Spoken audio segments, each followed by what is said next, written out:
India's best learning app. Hello and welcome to this classes of science. बच्चों, CBSE junction के इस online platform पर मैं मनीष श्रवण आप सबों का स्वागत करता हूं। कैसे हैं आप लोग? आई होप अच्छे होंगे। बच्चों, हम लोग लास्ट क्लास में क्लास 10th के केमिस्ट्री का third chapter that is metal and non metal को हमने शुरू करा था। पिछले क्लास में बहुत डिटेल से मैंने आपको बताया था मेटल्स क्या होते हैं, एलिमेंट्स का एक टाइप था वो, उसका हम लोगों ने डेफिनेशन देखा था। जो चीज़ मेलिएबल होता है, डक्टाइल होता है, गुड कंडक्टर होता है हीट इलेक्ट्रिसिटी का, हम उसको मेटल कहते थे। उसके बाद बच्चे हम लोगों ने देखे थे कि टोटल 118 एलिमेंट्स में से जो 70 एलिमेंट्स था हमारा वो मेटल्स होता था, और उसमें से 69 मेटल्स ऐसे होते थे जो सॉलिड होते थे, और केवल सिंगल एक ही ऐसा मेटल था जो मेटल होने के बावजूद लिक्विड स्टेट में पाया जाता है रूम टेम्परेचर पे। मैंने आपसे उसका नाम पूछा था, उसको हम लोग लिक्विड मेटल भी कहते हैं। आई होप आप लोगों ने रिसर्च करा होगा और आपको पता चला होगा कि hydrargyrum is that element, that metal जो मेटल होते हुए भी सॉलिड के फॉर्म में ना होकर के लिक्विड के फॉर्म में पाया जाता है रूम टेम्परेचर पर। बच्चों, जैसे हम लोगों ने मेटल्स को बहुत अच्छे से पढ़ा था कल, वैसे ही हम लोग आज नॉन मेटल शुरू कर रहे हैं। तो फटाफट वीडियो को पॉज करिए, कॉपी किताब लेकर कर सामने बैठिए और हेडिंग लगाइए नॉन मेटल्स।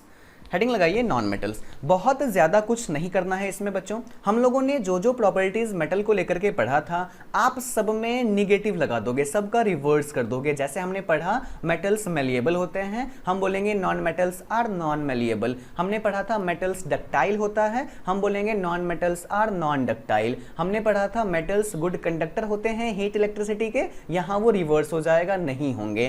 तो first of all you have to write down the definition of non metals. तो फटाफट वीडियो को पॉज करके कॉपी किताब निकालिए और हेडिंग लगाइए नॉन मेटल्स, और उसके नीचे उसका डेफिनेशन लिखिए। सबसे पहली बात लिखिए इसमें कि बच्चों दोज एलिमेंट्स, लिखिए those elements which are non malleable comma non ductile. बच्चों, मेलिएबिलिटी क्या होता है, डक्टिलिटी क्या होता है, मैंने पढ़ाया हुआ है पिछले क्लास में। Non ductile and bad conductor of heat and electricity. यानी वो सारे ही एलिमेंट्स जो कि नॉन मेलिएबल होंगे, नॉन डक्टाइल होंगे और साथ साथ बैड कंडक्टर होंगे, किसके? हीट और इलेक्ट्रिसिटी के, हम लोग उसको कहेंगे क्या? Non metals. आपको ये बातें याद रखनी हैं। उसके बाद बच्चों टोटल हमारे पास अभी तक जो 118 एलिमेंट्स हैं, बच्चों पिछले क्लास में मैंने कहीं पर 115 बोला, कहीं पर 118 बोला, आप उसको करेक्ट कर लेना। 118 एलिमेंट्स हम लोगों के पास हैं। उन 118 एलिमेंट्स में से हमने कल पढ़ा था कि 70 एलिमेंट्स कैसे थे? वो मेटल्स थे। और आज हम लोग पढ़ रहे हैं 22 एलिमेंट्स ऐसे हैं जो कि क्या हैं? नॉन मेटल्स हैं। तो ये सबसे पहली बात आपको याद रखना है कि हमारे यहाँ जितने भी नॉन मेटल्स होते हैं, जितने भी एलिमेंट्स होते हैं, उसमें से 22 एलिमेंट्स ऐसे हैं जो कि नॉन मेटल के फॉर्म में होते हैं, नॉन मेटल्स के टाइप के होते हैं। बच्चों, इन 22 एलिमेंट्स में भी आपको कुछ बातें याद रखनी है, वो ये कि 10 नॉन मेटल ऐसे होते हैं जो कि सॉलिड के फॉर्म में होते हैं।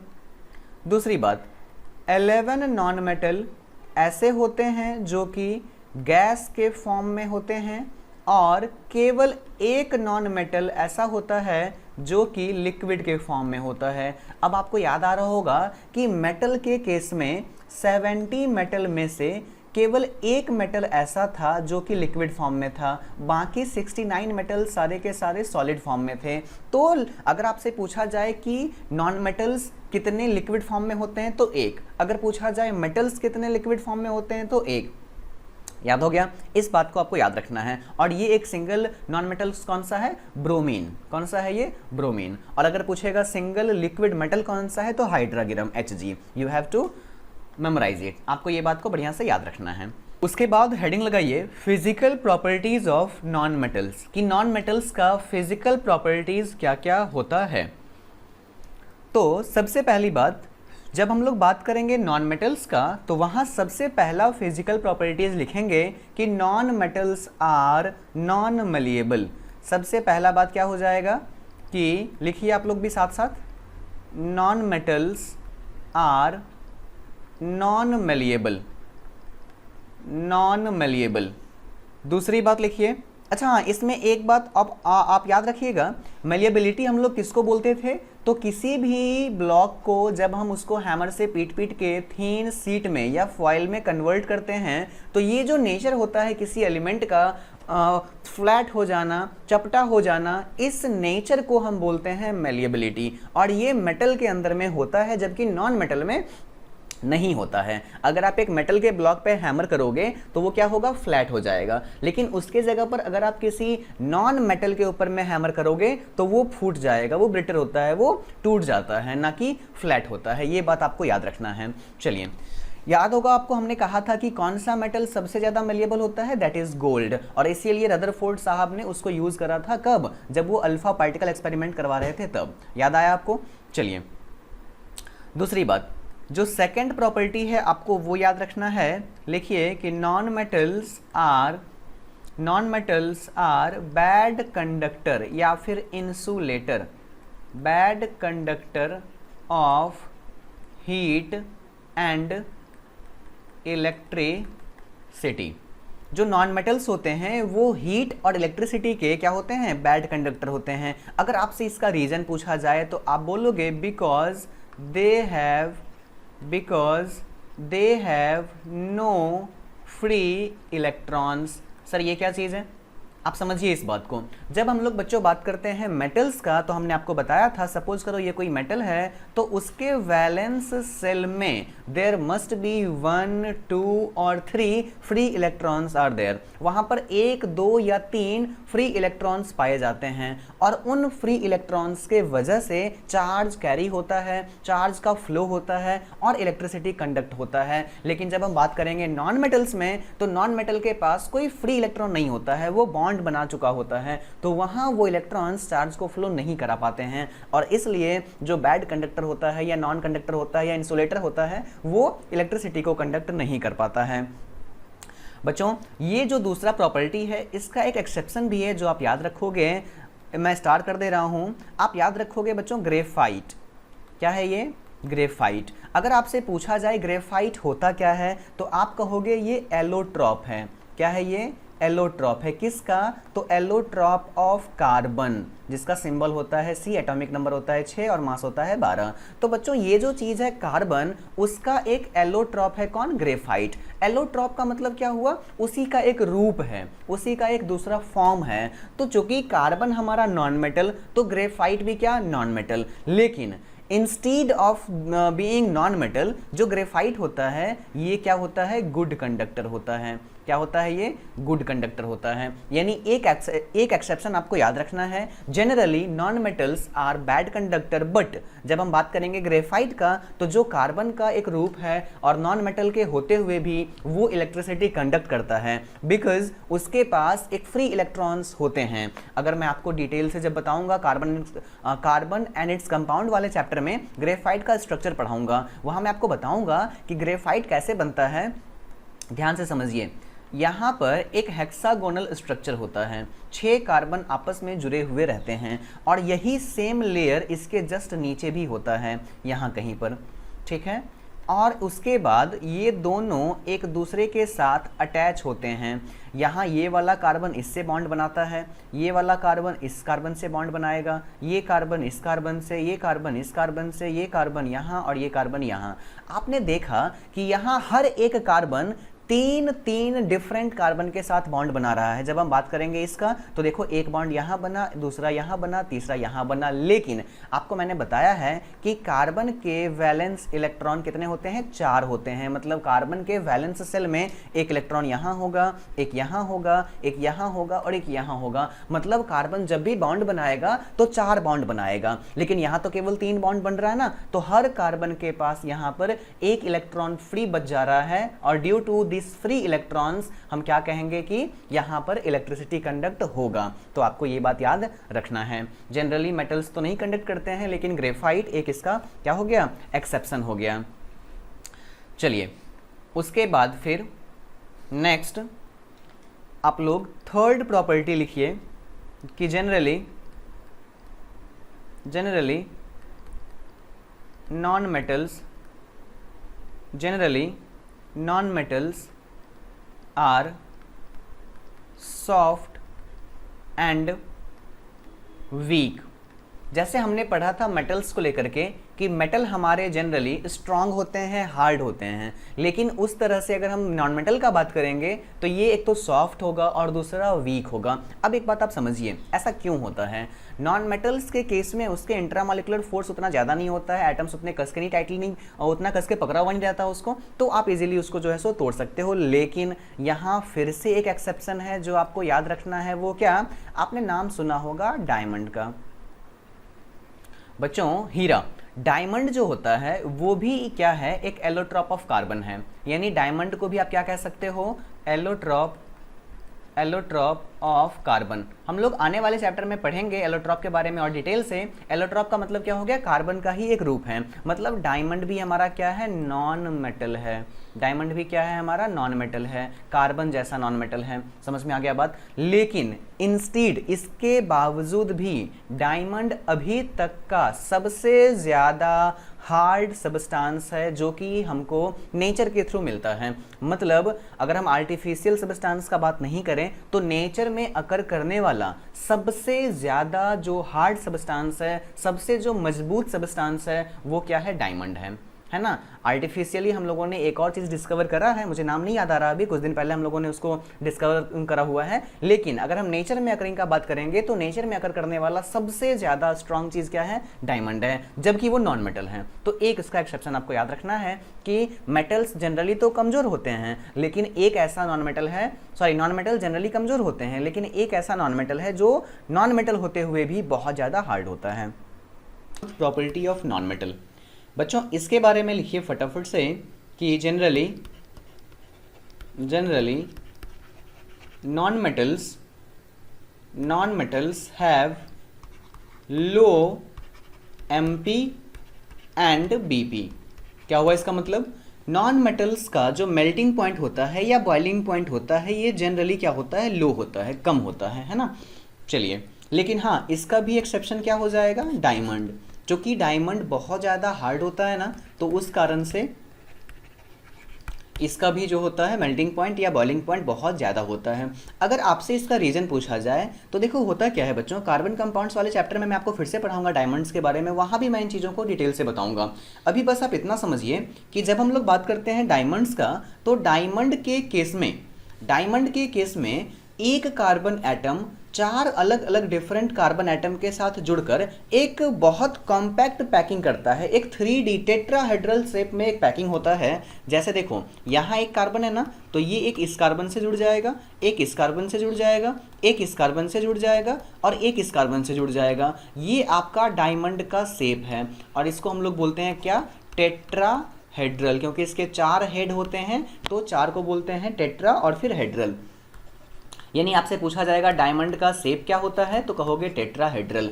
और इसके एक कार्बन, अब वैसे ही ये कार्बन भी डिफरेंट 4 कार्बन से जुड़ा हुआ रहेगा, ये भी डिफरेंट 3 और कार्बन से जुड़ा हुआ रहेगा। तो इस तरीके से सारे कार्बन्स टाइटली पैक्ड होते हैं, क्लोज्ड पैकिंग के साथ पैक होते हैं। तो ये इसमें से कार्बन को निकाल पाना मुश्किल है, यानी उसको ब्रेक कर पाना मुश्किल है, बॉन्ड को तोड़ पाना मुश्किल है। तो हम लोग कहते हैं कि कार्बन्स का मेल्टिंग पॉइंट ज़्यादा होता है, बॉइलिंग पॉइंट ज़्यादा होता है।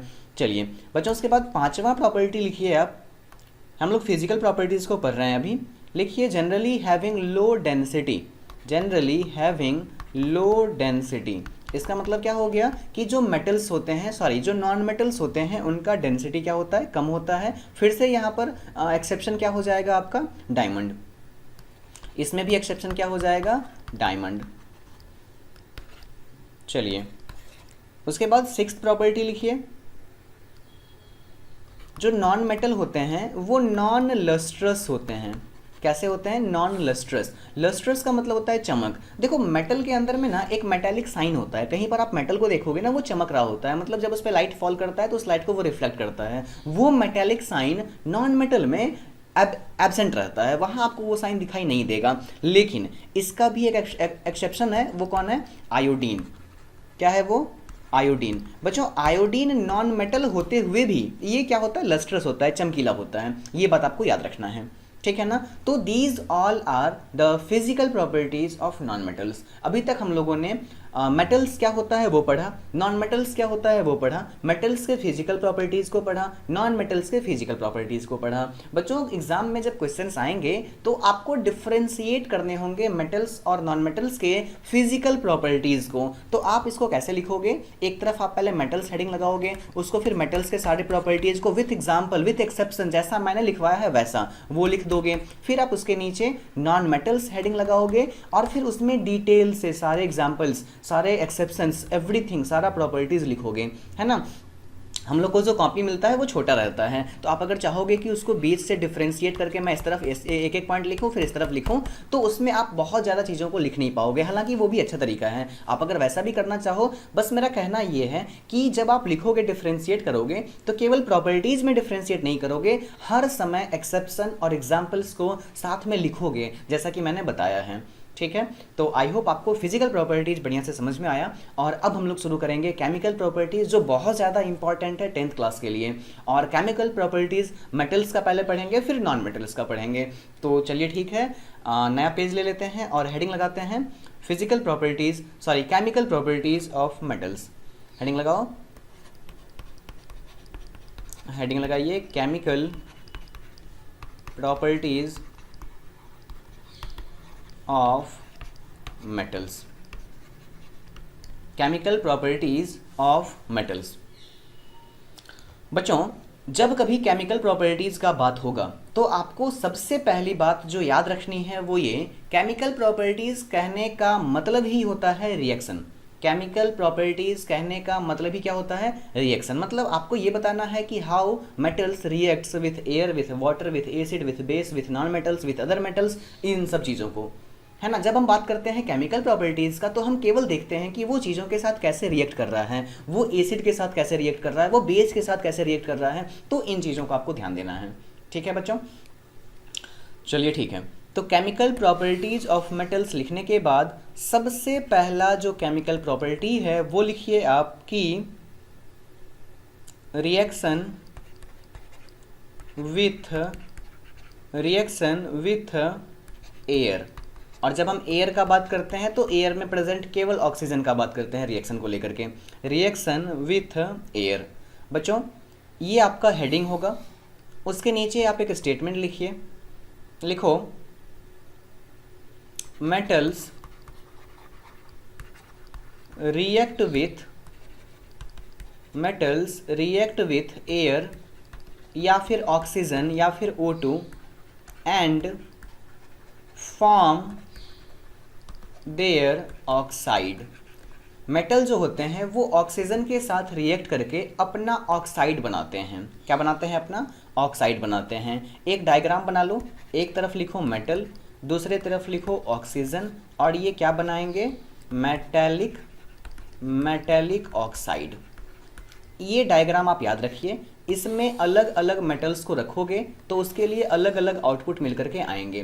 फॉर एग्जांपल अगर मैं बात करता हूँ सोडियम का, तो जब मैं सोडियम रखूँगा यहाँ पर तो सोडियम ऑक्सीजन के साथ में मिल करके क्या बना लेगा? Sodium oxide.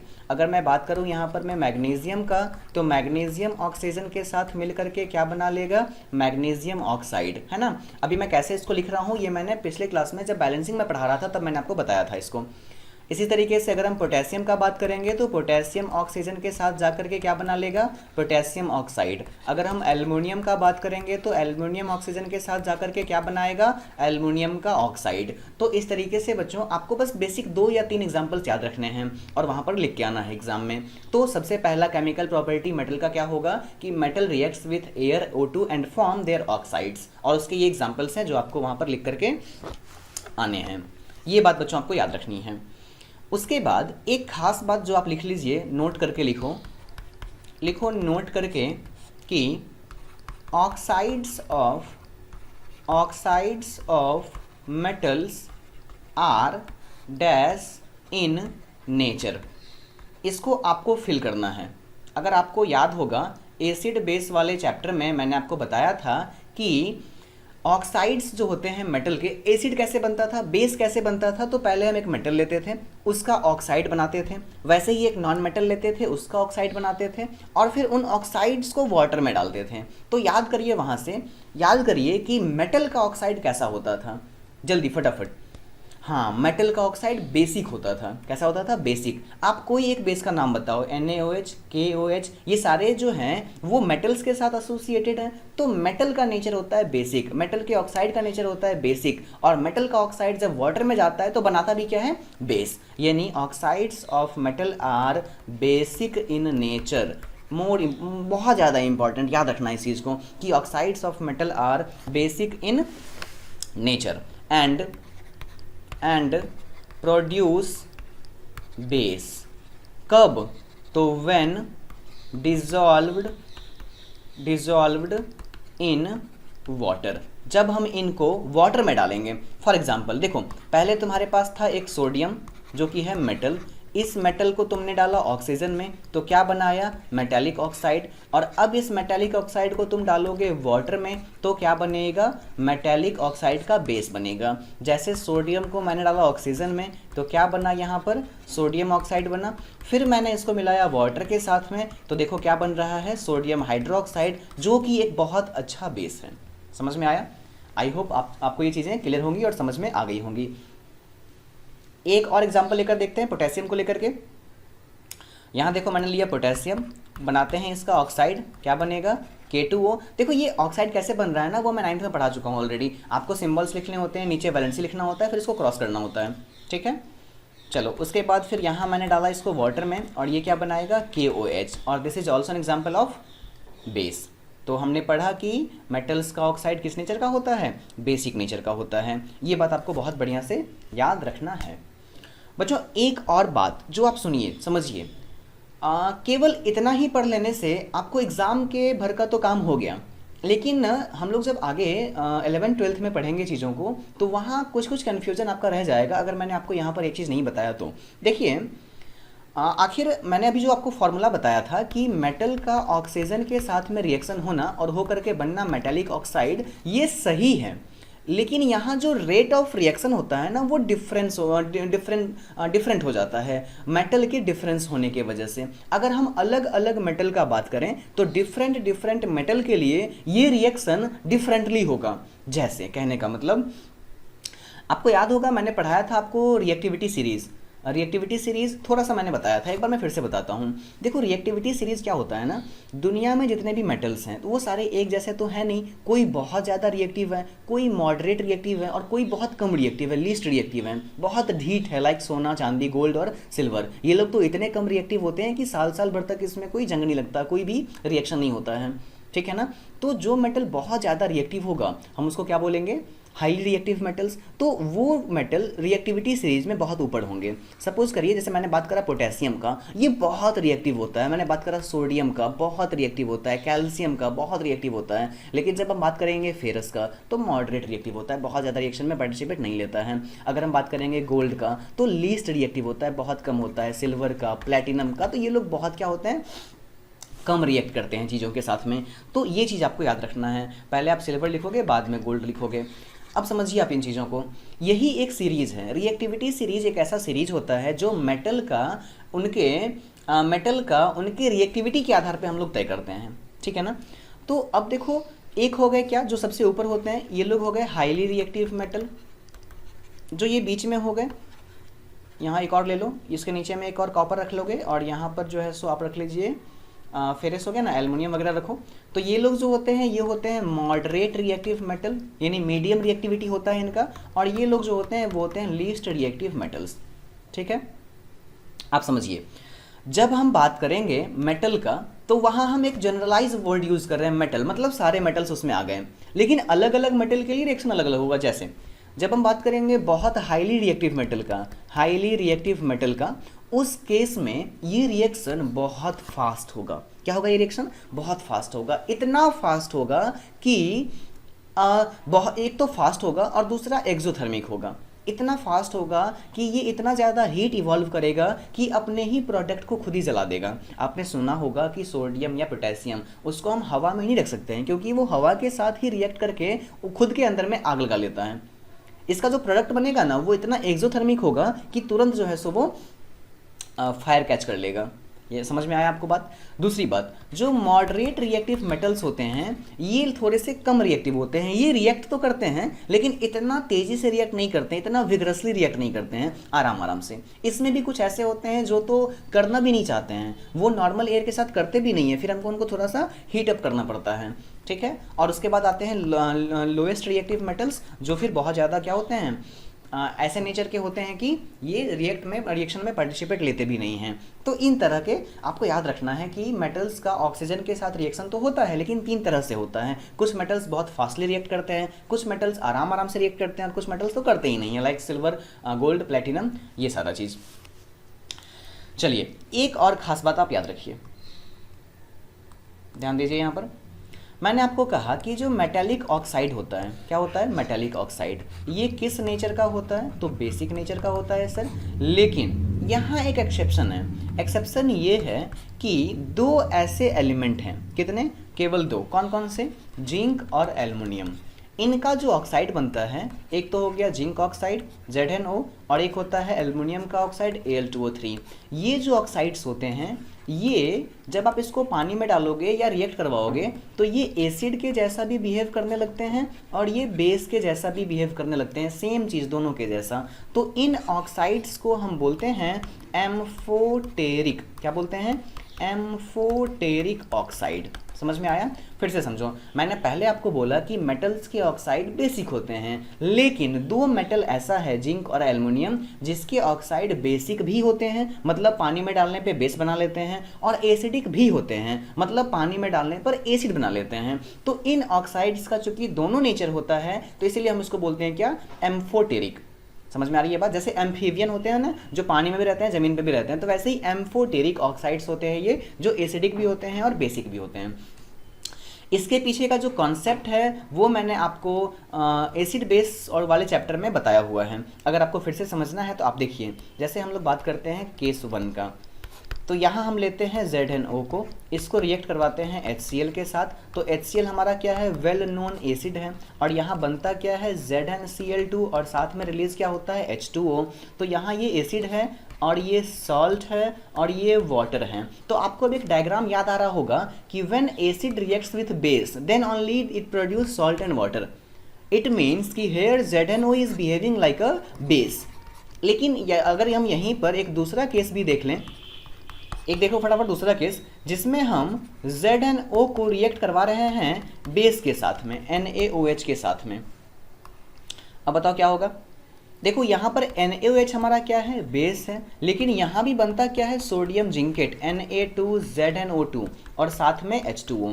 अब एक बात बताओ, यहाँ बेस है और ये सॉल्ट है और ये वाटर है, तो डायग्राम फिर से याद करो। When base react with acid that means कि here ZnO is behaving like an acid and it produce salt and water.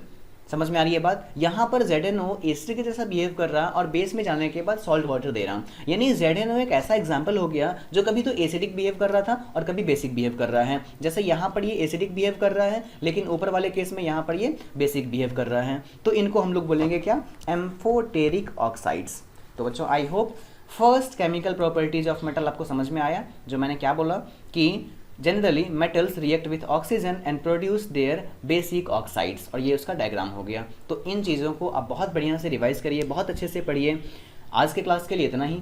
Next class में हम लोग मेटल्स के और दूसरे केमिकल प्रॉपर्टीज़ को बहुत डिटेल से पढ़ेंगे, अच्छे से पढ़ेंगे। चलिए ठीक है, आप लोगों का धन्यवाद, thank you. India's best learning app.